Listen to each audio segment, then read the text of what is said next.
It is the year 2024. Can you believe that? It's so crazy. Happy holidays. I hope you had a wonderful New Year and Christmas. I am here at my parents' house still. We have a lot of family in town. It has been a busy, exciting, and fun holiday season for us. But I wanted to kick off 2024 with a fun planning video. I am a bit of a planner, productivity, journaling nerd.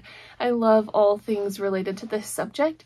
And each year I spend a lot of time deciding what my planning system for the year is going to look like. I'm going to be using 3 main tools for my productivity and planning this year. Before we get too far into it though, my name is Jenneca and I make weekly videos here on YouTube with the goal of teaching creativity and resourcefulness, helping you live a creative and joyful life. I make a lot of DIY, crafting, decorating, and organization/planning videos. So if that's your jam, let's be friends. But without wasting any more time, let's jump into our planning system. My first tool is my paper planner by Day Designer. Then I have my bullet journal, and finally I have my Notion page.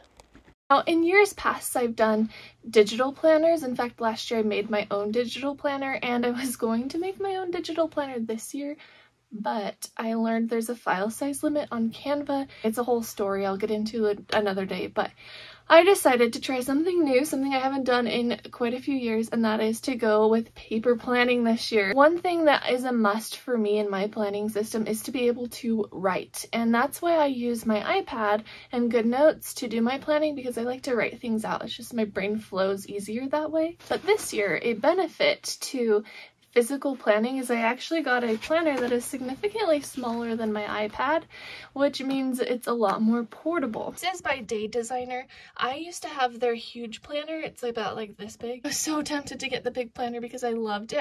I just like the way they lay out their months and days and everything. But I just wanted it to be more practical and portable. Here there's a page to write goals for the year. Can write your action steps, how you're going to keep balance, your bucket list, and then there's a notes page. Then it jumps into the previous months in 2023, so you can kind of see the monthly layout. I like it because they keep the numbers small. I hate when they make the number half of the box and then you don't have room to write. I also like having lines to keep things neat. There's a to-do list here on the side, which for me, for the month, is definitely not long enough. But it is a good place to start, just jotting things down that come to my mind. Now, with each month, there are these weekly pages, but for me, that is really not enough room. I like to daily plan. I don't plan every single day, but when I do, I want lots of room. So these pages are just not really cutting it for me. To compensate for the limited space here, I made some daily planner pages that just sit in this front pocket. I designed them on Canva. Well, it was already a design on Canva. I just edited it to meet my needs. And this is gonna bug some of you, it bugs me, but I made it a little bit too big and had to chop it to get it to fit on these pages. And I know it's kind of annoying, but I didn't want to waste paper, so I'll reformat it the next time I print. These daily agenda pages are just for those days when I feel like I need a little bit more space to plan. I can plan out hourly tasks. I have a task list here, I have a priorities list, and then blank spaces for other things. And those just sit in this pocket. So when I need one, I can just take it out here. I think I'll just washi tape it in. And then when the day's over, take it out, recycle it, or you know, if it's like a stellar day and I want to remember it, maybe I'll put it in my bullet journal for memory's sake. But most likely I'll probably recycle it most of the time. And then I can move on to the next day if I need another one of these. Now, I know it's not like perfect because some people like to be able to look back on each and every day, but I figure if I'm planning out my week, I still get that. Like I can still kind of look back at my week overall. So I think this should work really well, but I'll make a video later on updating you guys on how I feel about it. Along with my daily planner pages, just to give me some more room to write, I put in this sticky notepad that I've had for years. I like it because it just gives me a space to make random lists. If I have a list I want to keep, I can just put it here on this page and save it for later when I'm done with the list.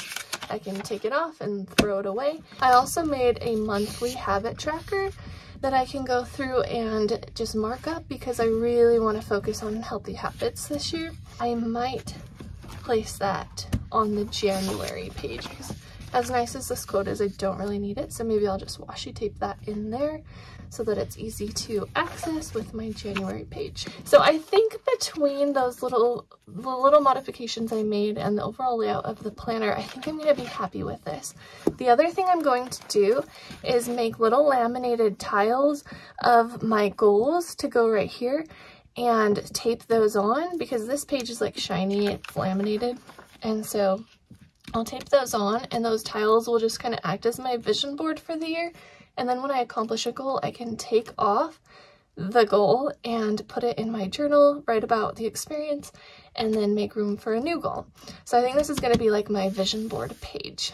Next, let's talk about my bullet journal. Da, da, da, da. This is like my prized possession. It is my bullet journal. No, I don't bullet journal like bullet journalers bullet, I just journal. I got this one for Christmas because I just finished my last journal. It has a little hummingbird on the front, and then the pages, I wish you could feel them because they have like a linen texture and they're watercolor pages, and this is the most beautiful journal I have ever had. It's by Primrosia.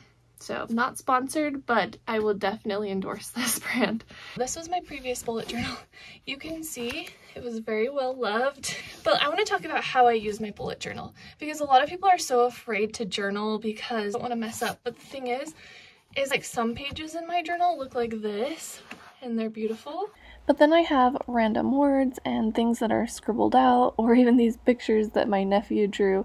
So it really is just full of random things, and my biggest rule for myself is to have no rules and to just let loose, to let it be a reflection of my brain, because I think if it isn't a little bit messy, then it's not really me. I usually go through at least 2 journals a year, and this space is really important for me. I just need a space that I can dump everything that's going on in my brain. I also use it to write down my thoughts and feelings as I'm studying scriptures and just connecting with God, and so it's a really important space for me, and I am so excited to fill this new bullet journal. I think it is so beautiful and I'm very excited. Finally, let's take a look at my Notion page. Welcome to my Notion. Now, if you've never heard of Notion, it's a really cool website that allows you to do a lot of things for free. Well, there is a paid version. I use the free version. You basically get to create your own website and use a lot of really cool organizational tools. So I use this as a dashboard that kind of has my long-term goals and bigger picture items of what I'm trying to accomplish and who I'm trying to become. So the first thing I see when I open this page are some pictures that inspire me, and then I see my affirmations. Below that I have my vision board. Now I'm not going to really click on it because some of my goals are a little more private, but each goal has a picture and then a caption below it, and if I click on this it will enlarge it and make it full screen so I can look at my vision board anytime. Down here I have my habit tracker. Now I have a paper habit tracker in my planner, but I wanted a digital copy so that at the end of the month I could go through and check off everything and then download it to my tracker overview, which right now is just blank.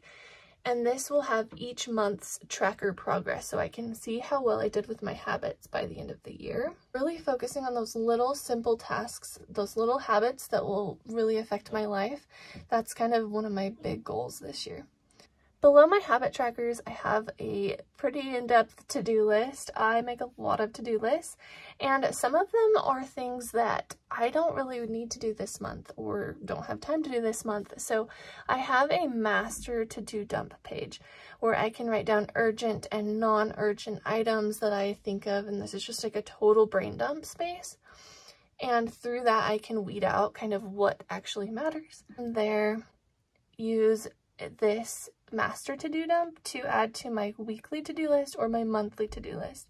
Now, if I really want to use Notion to plan out my weekly to-do list before writing it in my planner, I can, but I probably won't. I'll probably just mostly focus on this master to-do list and maybe my weekly and monthly when I do my weekly and monthly planning. Another really helpful thing that I'm in the process of making is a weekly planning reference sheet and a monthly planning one. And this just talks about each item that I want to work through as I'm doing my weekly planning to really set my week up for success, to check in. I don't have to do all of them. It's just kind of ideas to get my brain flowing. Working on creating my business planning routine as well.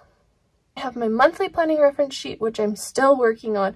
And the next thing I want to add to my reference planning sheets is a home cleaning schedule as well, so that I'm just going through the weekly and monthly tasks that kind of keep our house clean and running effectively. And these are just like, I don't have to follow these to a T. This is more of a reference sheet, so if I'm feeling stuck or not knowing what I need to plan out, I can look to these. I will be using my Notion to also create some business and content planning pages as well, but I don't have those done yet. I'm still working on them. So when I get done, I am going to make an updated video later on in the year. I'll share that with you. I'll share how the planning process is going, what I'm liking, what I'm not liking, what I would change, and just kind of give you guys a little update. So stay tuned for that. If you enjoyed this video, hit like and subscribe because I have a lot more planning and organizational content coming this month, and I'm really excited to share with you guys. So stay tuned and I will see you in the next video.